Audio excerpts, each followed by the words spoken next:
safety. So, paano nga po ba magbasa ng ating insurance policy? So, una-una, buksan po natin yan. And as you can see po, meron po tayong nakalagay na insured. So, yung sa insured name, kung sino po yung client or yung may-ari ng unit, yung nakapangalan po syempre sa policy natin. And then po, kapag dating po sa claims, for example po, gamit po ng kapatid, ng pinsan, yung sasakyan po natin, and then gusto po natin mag-process na claim, pwede naman po as long as family related po yung gumagamit ng sasakyan. Then second po, kailangan po aware din po tayo or alam din po natin na meron po tayong authorized repair unit. So for sedan po, dito po sa policy na hawak ko, meron po tayo yung 2,500 na authorized repair unit. So ano po yung authorized repair unit?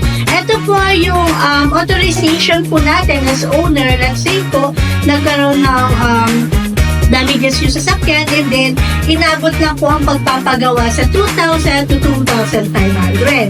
So yung 2,500 po na authorized repair unit, ito po yung gagastusin ni client sa sarili niya pong pera. So kapag po lumagpas ng 2,500 yung pagpapagawa sa damages ng unit, pwede po natin siyang i-claim kay insurance. Number 3 po, we have towing assistance po na ganun din po, merong limit lang din po. So, meron tayo dito 500 pesos na towing assistance. So, as long as hindi po bababa ng 500 pesos yung towing natin, hindi po natin siya i-claim.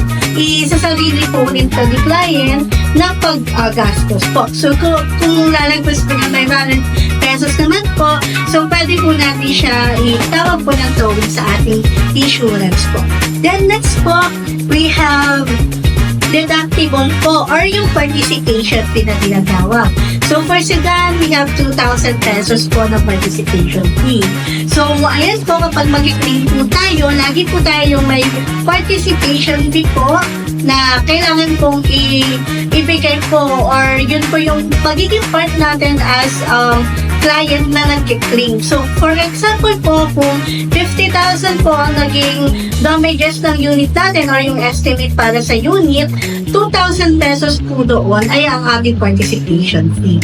So, for the total po na babayaran ng insurance is 48,000 lang po. So, sa atin po ang 2,000. Then next, we have Section 3, loss or damage. So, ito po yan. And as you can see po, meron tayo dito sa Section 3 na up to 3 years.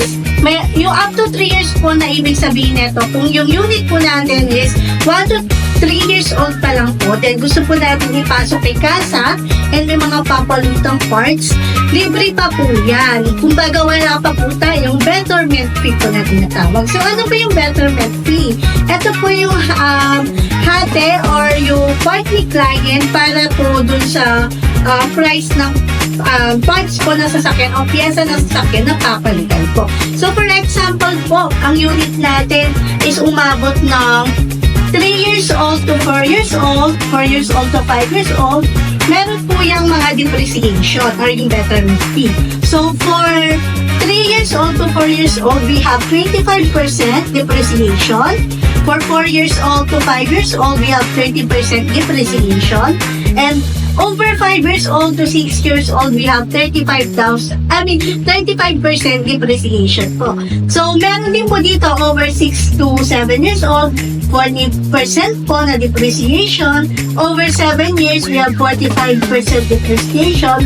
And yung lalagpas na po sa 7 years old, we have, ayun po, 50% depreciation. So, ayun po yung mga importante po na dapat nating malaman dito po sa ating insurance policy. So, ayun mga ka-safety, sana may natutunan po tayo dito po sa ating video natin. Kung may mga question po kayo, free to message po dito kay Vanguard or mag-message po kayo dito sa ating comment section. Dito sa Vanguard, live without limits.